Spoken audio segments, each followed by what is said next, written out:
In-numru ta' immigranti ġejjin lejn pajjiżna naqas u wieħed irid japprezza x-xogħol kollu li sar matul is-6 snin li għaddew fejn il-mod kif ġiet indirizzata din il-kwistjoni komplessa matul is-snin naqas bil-kbir in-numru ta' immigranti li jidħlu f'pajjiżna.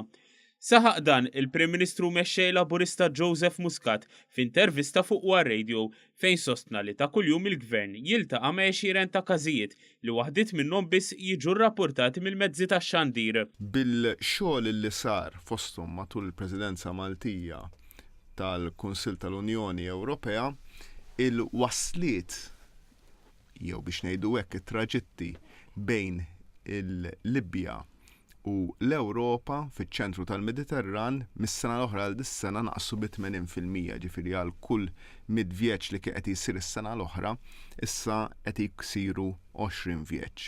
Il-Prim Ministru Muscat saħaq dwar kif din il-kwistjoni l-Gvern Malti qed iġib l-ewwel l-interess nazzjonali. Dak li qegħdin nagħmlu qegħdin dejjem nibbilanċjaw bejn l-interess nazzjonali li jien hawnhekk qiegħed hawnhekk sabiex niddefendi l-interess ta' kull Maltija u kull Malti ġewwa pajjiżna, kif ukoll id-dinjità umana illi nara li pajjiżna ikun qiegħed isegwi ir-regolamenti internazzjonali. Spjega kif minkejja l-kritika li ssir lokalment il-moralità hi ewlenija b'referenza għal każ li seħħ ftit tal-jimilu. Dajsa, dingi, li qiegħed jereq. Kien hemm diġà żewġ katavri fuqu u kien hemm mitruħ fuqu, jien dawn il-persuni ma nistax inħallihom jerqu. Dwar il-kwistjoni tal-vapur tal-Gwardja tal-Kosta Taljan Diċjotti fl-aħħar jiem, il-Prim Ministru fisser kif din is-sitwazzjoni żvolġiet mingħand ta' persuni li kienu tilgħin mill-Libja u kienu għaddejjin miż-żona ta' tfittxija u salvataġġ ta' Malta. Kompla li bħal kull pajjiż ieħor Malta ma tistax tordna lil xi ħadd biex jieqaf u ġala darba ma kellhomx bżonn salvataġġ u rrifjutaw li jiġu salvati baqgħu mexxin lejn l-Italja.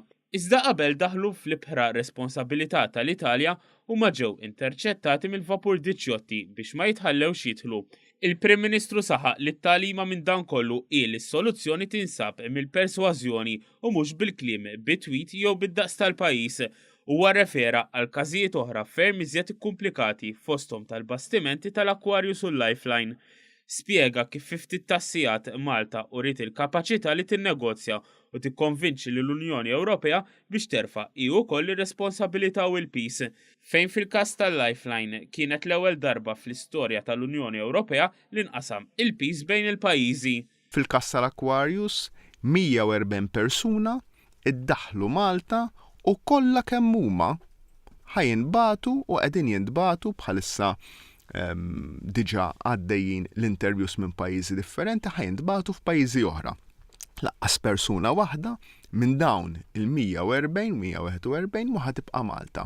Konna salvajna 114 ruħ oħra, responsabilità tagħna għax irnexxina nikkonvinċu l-Unjoni Ewropea ħatieħu nofshom.